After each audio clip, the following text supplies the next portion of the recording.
کتب آسمانی، تمام صحائف، تمام رہبران الہی تقوی الہی کی سفارش کرتے رہے.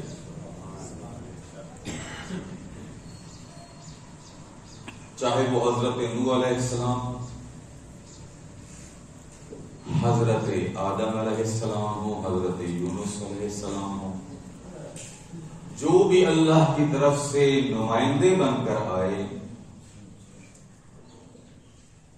اور اللہ کی طرف سے ہدایت پر مأمور ہوئے، انہوں نے انسان کے لیے جو زاد راہ انسان کو بتایا ہے وہ تقویٰ.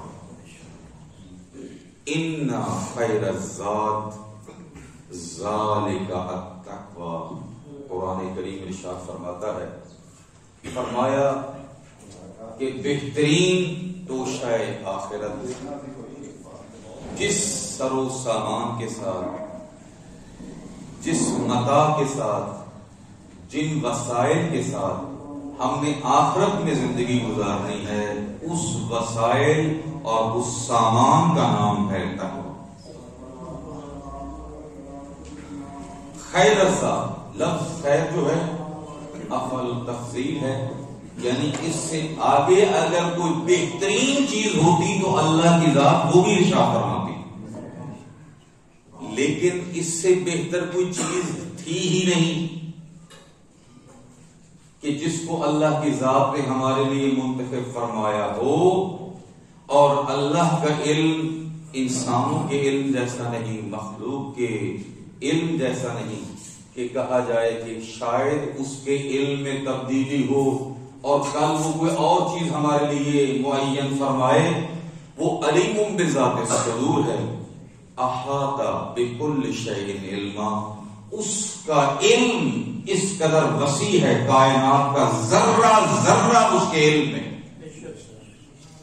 کوئی شے اس کے علم سے خالی نہیں، کوئی کائنات کی چیز اس کی قدرت سے باہر نہیں، ہر شے اس کی قدرت میں ہے. انسان اس کو جانے یا نہ جانے، اس کا علم لامحدود ہے، اس کی قدرت لا یزال ہے، اور وہ ذات ہمیشہ باقی رہنے والی ہے. لہذا قرآن کریم کا ہر لفظ اپنی جگہ پہ محکم، متقن، مستحکم ہے. ہمارے ارادے تبدیل ہو سکتے ہیں، ہمارے علم تبدیل ہو سکتا ہے، ہمارے علم میں تبدیلیاں آ سکتی ہیں کیونکہ ہمارا علم محدود ہے. وما اوتیتم من العلم الا قلیلا. اے انسان، تمہیں بہت تھوڑا سا علم دیا گیا، بہت تھوڑا سا علم دیا گیا ہے. اسی وجہ سے ہمارے قوانین ہر روز تبدیل ہوتے رہتے ہیں، لیکن خدائی قانون کبھی تبدیل نہیں ہوتے. خدائی قانون میں تغیر اور تبدل نہیں ہے. اور کائنات کا سب سے بہترین قانون بھی اسی ہستی کا ہو سکتا ہے کہ جو تمام کائنات کی خالق ہو، مالک ہو. کیونکہ خالق بہتر جانتا ہے کہ اس چیز کے لیے کون سی چیز بہتر ہے، کون سا قانون بہتر ہے. مالک بہتر جانتا ہے. مملوک اور غلام کو کیا پتا؟ مملوک کیا جائے، مملوک کا علم محدود ہے. مملوک کی فکر اور غلام کی فکر محدود ہے. اسے کیا پتا کہ میرے لیے کیا بہتر ہے، کیا بہتر نہیں. اپنے تئیں سمجھتا ہے کہ میں بہتر جانتا ہوں، لیکن در حقیقت قرآن کریم ارشاد فرماتا ہے کہ یخادعون انفسہم، وہ اپنے آپ کو دھوکہ دے رہے ہیں. درود پڑے گا محمد والے محمد کی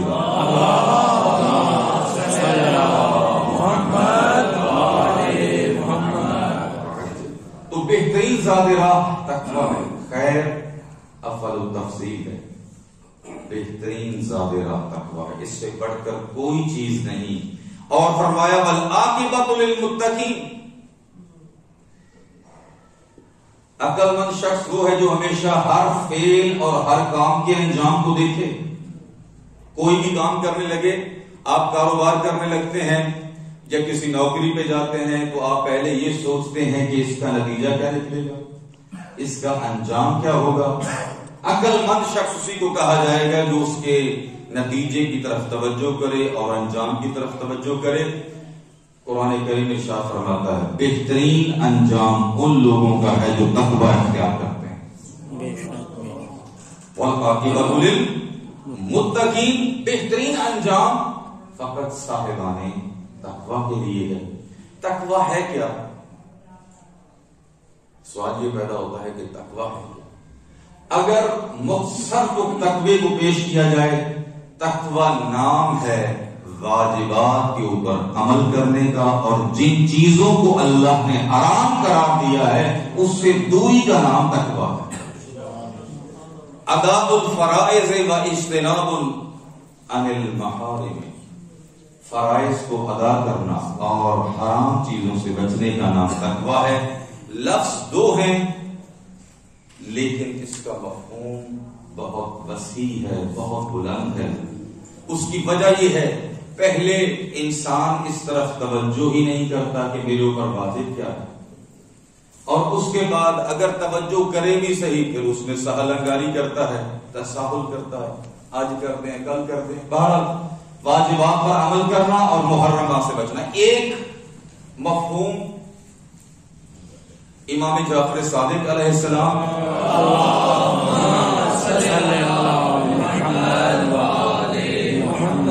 اور امام موسیٰ کاظم علیہ السلام سے نقل ہوا ہے. امام صادق علیہ السلام ارشاد فرماتے تقوی یہ ہے جس مکان کے اوپر اللہ تجھے دیکھنا چاہتا ہے وہاں سے تو غائب نہ ہو. اللہ یفقدک کا جہاں پر تجھے حاضر دیکھنا چاہتا ہے، جہاں پر تیرا وجود موجود ہونا چاہیے وہاں پر تو غائب نہ ہو، وہاں پر تو حاضر ہو.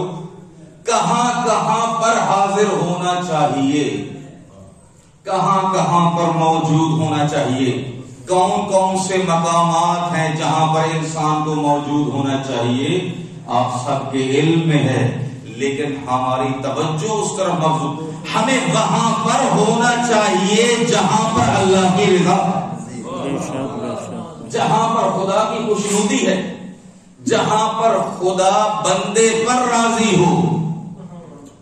اللہ بندے کی اطاعت پہ راضی ہے، نافرمانی پہ راضی نہیں. اللہ تعالی بندے کے عبد بننے پہ راضی ہے، خدا بننے پہ راضی نہیں ہے. رسول خدا صلی اللہ علیہ وسلم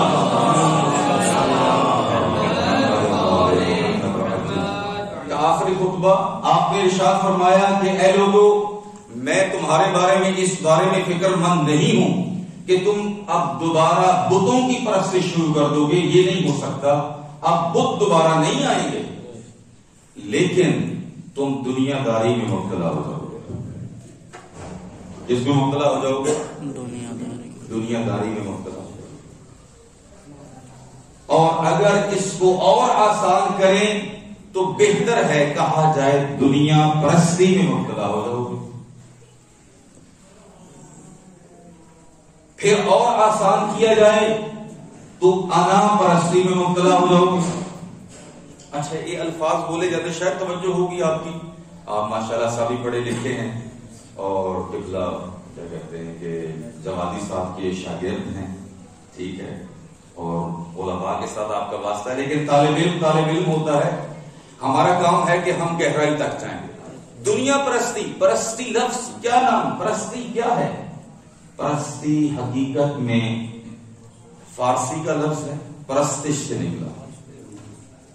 پرستش کس کو کہتے ہیں؟ عبادت کو کہتے ہیں. دنیا پرستی یعنی حقیقت میں عبادت دنیا کی ہو رہی ہے، اللہ کی نہیں ہو رہی. انا پرستی، انا کا معنی ہے، یہ عربی کا لفظ ہے، آپ جانتے ہیں. انا کا معنی میں، یعنی میری پرستش کرو، وہاں اللہ کا حکم ایک طرف ہو جاتا ہے. توجہ کیا آپ نے میرے دوستان بزرگان؟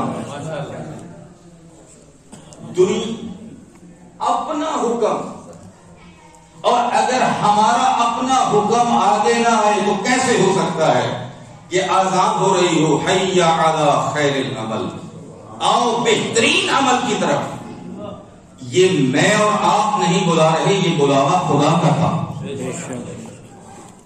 یہ بلاوا کس کا تھا؟ اللہ کا. میرے استاد پر ہوں خوشی نے دینا کوئی نہیں.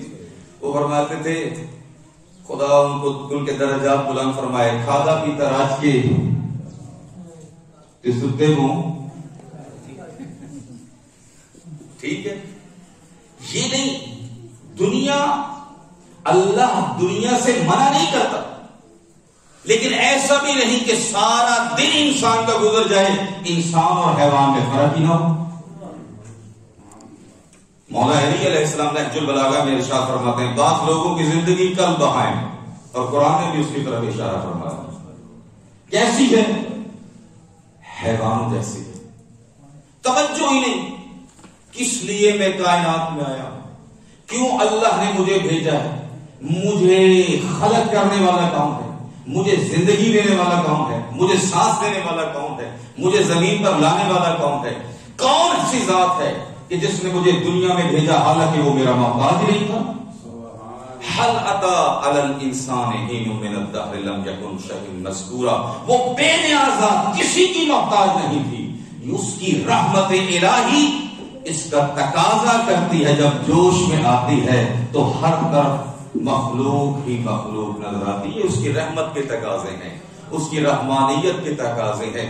ہم جتنے بھی گناہ کریں اس کی رحمانیت میں فرق ہی نہیں آتا، اس کی رحمت میں فرق ہی نہیں آتا.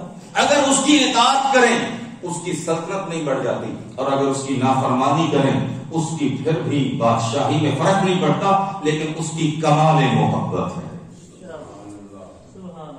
اور سخی سے سخاوت کی امید ہوتی ہے. سخی سے کس کی امید ہوتی ہے؟ سخاوت کی امید ہوتی ہے. لیکن وہ بے نیازا کیوں خلق کیا، کس وجہ سے خلق کیا؟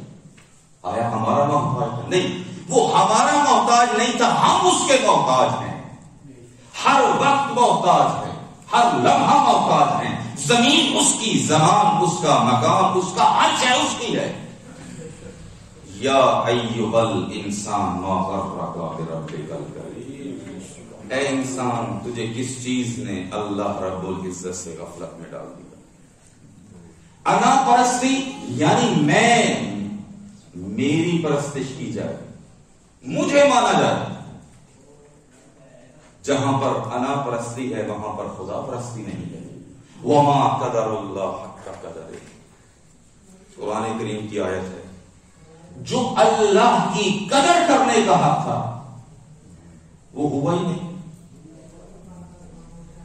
اگر ہوتا خدا کی قدر و منزلت ہم جانتے تو لوگ انبیاء کو اس طرح سے شہید کرتے. یقتلون النبیین بغیر حق، ناحق. کتنے انبیاء قتل ہوئے؟ 70 انبیاء کو قتل کرنے کے بعد بھی معصوم شاہ فرماتے ہیں کہ لوگ آرام سے کاروبار کرتے تھے، کوئی پریشانی. وما قدر اللہ کا قدر.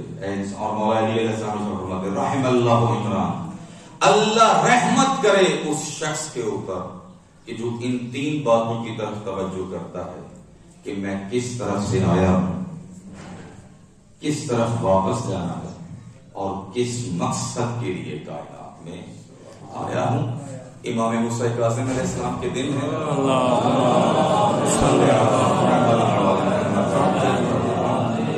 آپ ارشاد فرماتے ہیں اگر اصحاب بدر کے برابر بھی، کتنے لوگوں کے برابر؟ اصحاب بدر، جنگ بدر جو ہوئی تھی اس کے برابر بھی ہمارے قائم کو اصحاب مل جاتے تو ان کا ظہور ہو جاتا.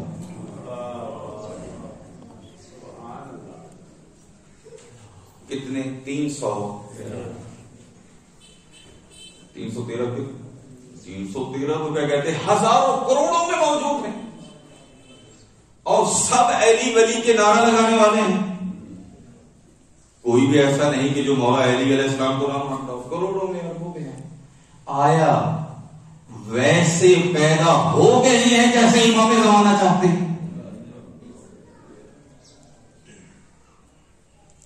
آیا ہم اس قابل ہیں کہ امام آیا ہم ان کی حفاظت کر سکیں؟ آیا ہم ایسے بن گئے ہیں کہ امام زمانہ اجل اللہ فرجہ الشریف تشریف لائیں تو ہم اپنا سب کچھ ان کے سامنے رکھ دیں؟ یہ سوچنے والی بات ہے. حالانکہ مال بھی اس کا ہے، ہمارا مال بھی ہمارا مال کا ہے، نہ جان ہماری نہ مال ہمارا. اور پھر دنیا پرستی کیسی ہے؟ یہ واقعہ شاید آپ نے پہلے سنا بھی ہے. کسی عالم کو یا کسی مومن کو بہت مخلص تھا، واقعہ خود پر علماء نے نقل کیا ہے. امام زمانہ نے چاہا کہ میں آپ کے گھر آنا چاہتا ہوں. کہاں پہ آنا چاہتا ہوں؟ آپ کے گھر آنا چاہتا ہوں. اتنے اچھے انسان ہونے کے باوجود انہوں نے کہا کہ مولا آپ چند لحظہ یہاں پر ٹھہریے، میں ابھی آتا ہوں. گھر گئے، کافی دیر ہو گئی، امام زمانہ واپس چل پڑے. اور جب یہ شخص باہر آیا تو دیکھا کہ امام جا رہے ہیں، اور امام ایسے ہاتھوں کو آسمان کی طرف بلند کر کے کہتے ہیں کہ مولا اے میرے اللہ، میں تو ظہور چاہتا ہوں پر لیکن یہ نہیں چاہتے. ہماری کیا تیاری ہے؟ علمی سطح پر، فکری سطح پر، اعتقادی سطح کے اوپر چھوٹے چھوٹے مسئلوں کے اوپر الجھے ہوئے ہیں. عقیدے میں ہم الجھے ہوئے ہیں، عمل صالح میں الجھے ہوئے ہیں. حالانکہ دین کوئی فلسفے، بہت بڑے فلسفے کا نام نہیں ہے. چھوٹی سی سورت ہے، سورت والعصر. اس لیے اصحاب منبر جب سلام کرتے تھے تو اس کی تلاوت کرتے تھے. تو دین بہت لمبا چوڑا فلسفہ نہیں ہے. والعصر ان الانسان لفی خسر الا الذین آمنوا وعملوا الصالحات وتواصوا بالحق وتواصوا بالصبر. قسم ہے زمانے کی، سب انسان گھاٹے میں ہے سوائے کن کے؟ الا الذین آمنوا، وہ گھاٹے میں نہیں جو صاحب ایمان ہے. وہ گھاٹے میں نہیں جو صاحب ایمان ہے. وعملوا الصالحات، اور جو ان اعمال کو بجا لاتے ہیں جو بجا لانے کے لائق ہیں، شائستہ ہیں. یہ کوئی اللہ نے ہمارے اوپر اعمال کو مسلط نہیں کیا، بلکہ جس کی بھی عقل سالم ہے اس بات کو سمجھتا ہے، اس کا حق یہ بنتا ہے کہ اس کا شکر ادا کیا جائے. اور جہاں پر شکر ہوتا ہے وہاں سجدہ ہوتا ہے. شکر میں نافرمانی اور طغیانی نہیں ہوتی. عامل الصالحات وتواصوا بالحق وتواصوا بالصبر. ایک دوسرے کو نصیحت کرتے رہیں، کیونکہ نصیحت نہیں کریں گے تو انسان بھولنے والا ہے. میں بھولنے والا ہوں، آپ بھولنے والا ہے. اگر ہم واقعا ایک دوسرے کے بھائی ہیں تو امام جعفر صادق علیہ السلام فرماتے ہیں میرا فرمایا سب سے بہترین دوست میرا وہ ہے جو مجھے عیب ہدیہ کرتا ہے، مجھے عیب، میرے عیب بتلاتا ہے، وہ میرا سب سے بہترین دوست ہے. لیکن تحفے کا لفظ مولا نے ارشاد فرما کے یہ بتا دیا کہ تحفہ دینا ہے، ڈانگ نہیں کاٹنی. ٹھیک ہے، تحفہ دیں. تحفے کو ہمیشہ بڑے طریقے سلیقے کے ساتھ دیا جاتا ہے، ویسے تو نہیں پیش کر دیا جاتا. المومن مرآۃ المومن، مومن مومن کا آئینہ ہے. مومن مومن کا آئینہ. شیشہ دکھاتے ہیں، شیشہ کبھی جھوٹ بولتا ہے؟ شیشہ جھوٹ نہیں بولتا. جو کچھ میں ہوں وہی مجھے بتلائے گا، جو میری شخصیت ہے، جو میرا کردار ہے. مومن کا حق یہ بنتا ہے وہ شیشہ بنے، وہ آئینہ بنے. اور دوسری بات یہ ہے جس کے لیے آئینہ بنے وہ آئینے کو توڑ نہ دے. توجہ ہے یا نہیں ہے؟ بالکل. آئینے کو اگر شکل اگر بری نظر آئے تو ہم آئینے کو توڑ دیتے ہیں. بھئی آپ نے مجھے بری شکل کیوں دکھائی ہے؟ نہیں، اس نے حقیقت بتائی. اگر ایک عالم دین یا ایک مومن، ایک طالب علم آپ کو نصیحت کرتا ہے تو وہ آپ کی آخرت چاہتا ہے. انبیاء بھی یہی چاہتے تھے اور یہی قرآن کریم میں آخری جملہ واہ حسرتا، افسوس ہے بندوں کے اوپر۔ یہ قرآن کریم میں اللہ کی ذات نے بندوں کے اوپر افسوس کیا ہے، لیکن ہم علی ولی کے ماننے والے ہیں، محمد و آل محمد علیہ السلام کے ماننے والے ہیں۔ محمد و آل محمد کے ماننے والے وہ ہیں جو کر سکتے ہیں لیکن نہ قرآن سے پیچھے ہٹ سکتے ہیں، نہ محمد و آل محمد کے فرمان سے پیچھے ہٹ سکتے ہیں۔ اللہ تعالی ہمیں واقعاً حقیقی